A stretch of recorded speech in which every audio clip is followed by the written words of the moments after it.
天给大家分享锡纸玫瑰骨的做法，调味料都很家常，味道却能惊艳到每一颗吃货的心。关键是做法还超级简单，清水里面加白醋的目的是为了把排骨里面的血水泡出来，去掉排骨里的肉腥味。另外白醋也能让肉变得更嫩一些，至少也要泡2小时左右，3到4小时最好。小苏打可以让烤出来的排骨更软烂一些，更适合老人和小孩子使用。先用黄酒把小苏打搅匀，因为小苏打会沉底，所以要快速的倒进来。把盐也加进来，泡过的排骨记得要沥干水分。在抓拌的过程中，因为有小苏打和盐的作用，会越抓越有粘性，让排骨有一个底味，让小苏打能充分作用到肉里面。抓拌均匀后，最好能静置半小时。这款排骨做起来非常快手，我每次做都是前一天把排骨处理好了，然后把腌制的调味料放进去抓匀，拿一个密封袋装好了，放冰箱腌1个晚上。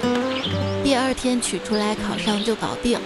节约出来的时间可以多睡一会儿回笼觉，因为加了红腐乳汁，烤出来的排骨是红色的，所以给它起了一个诱人的名字，叫玫瑰骨。姜、葱、蒜都切成末，葱只用大葱的葱白部分。所有的调味料加完后就下手吧，一定要抓得匀匀的，多抓一会儿，抓的时候就能闻到一股非常香的复合的味道。抓匀后至少要腌制3到4小时，时间太短不容易入味，能过夜最好。锡纸菜剪成合适的大小就好。用的时候注意，亮光的一面是朝外的，哑光的一面是朝内的。每一块排骨都单独放一张锡纸上，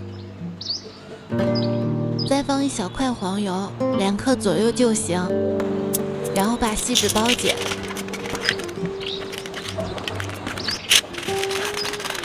看到这里是不是有点视觉疲劳了？那就动动你们发财的小手指吧。点赞和订阅是对我最大的支持和鼓励，记得开启旁边的小铃铛，这样就可以获得最新视频的发布通知啦。